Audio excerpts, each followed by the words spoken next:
ఇది చూసిల్లు కదా జనమంతా ఎక్కడున్నారు ఒకసారి చూడుర్రి. అచ్చంపేట జనగర్జన సభ గ్రాండ్ సక్సెస్ అయింది. జనం భారీ ఎత్తున తరలివచ్చారు. వర్షాన్ని సైతం లెక్క చేయకుండా హాజరయ్యారు. కేటీఆర్కు అడుగడుగున జనం నీరాజనం పట్టారు. పూల వర్షం, భారీ గజమాలతో స్వాగతం పలికారు. అచ్చంపేట పట్టణంలో భారీ ర్యాలీ నిర్వహించారు. దారి పొడవునా బీఆర్ఎస్ శ్రేణులు, అభిమానులు, ప్రజలు బ్రహ్మరథం పెట్టారు. ప్రజలకు అభివాదం చేస్తూ కేటీఆర్ సభా ప్రాంగణానికి చేరుకున్నారు. రేవంత్ సర్కారు చేస్తున్న మోసాలపై వివరించారు. ఆల్మట్టి ఎత్తున ఆపలేకపోతే గులాబీ సైన్యం వెళ్ళే అడ్డుకుంటుందంటూ కేటీఆర్ అల్టిమేటం కూడా ఇచ్చిన పరిస్థితి కనబడుతుంది. రేవంత్ రెడ్డి నల్లమల్ల నక్క, ఆల్మట్టి ఎత్తు ఆపేదమ్ముందా? గులాబీ దండును అడ్డుకోగలవా?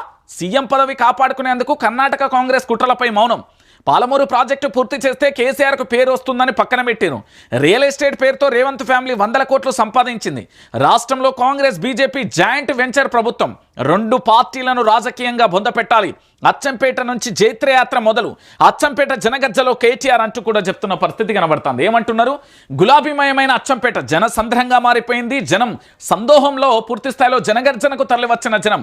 అడుగడుగున కేటీఆర్కు ఘన స్వాగతం, పూల వర్షం, గజమాలతో ఆహ్వానం. పట్టణంలోని బీఆర్ఎస్ భారీ ర్యాలీ, ఉత్సాహంతో జనం అభివాదం. అందరినీ పలకరిస్తూ ముందుకు సాగిన కేటీఆర్ వర్షంలోనూ సభ నుంచి కదలని జనం. సభ సక్సెస్తో గులాబీ క్యాడర్ జోష్ అంటూ కూడా చెప్పిన పరిస్థితి కనబడుతుంది. అయితే ఇక్కడ జరిగిన అంశాన్ని మీరు అందరూ కూడా చూడాల్సిన పరిస్థితి కనబడుతుంది.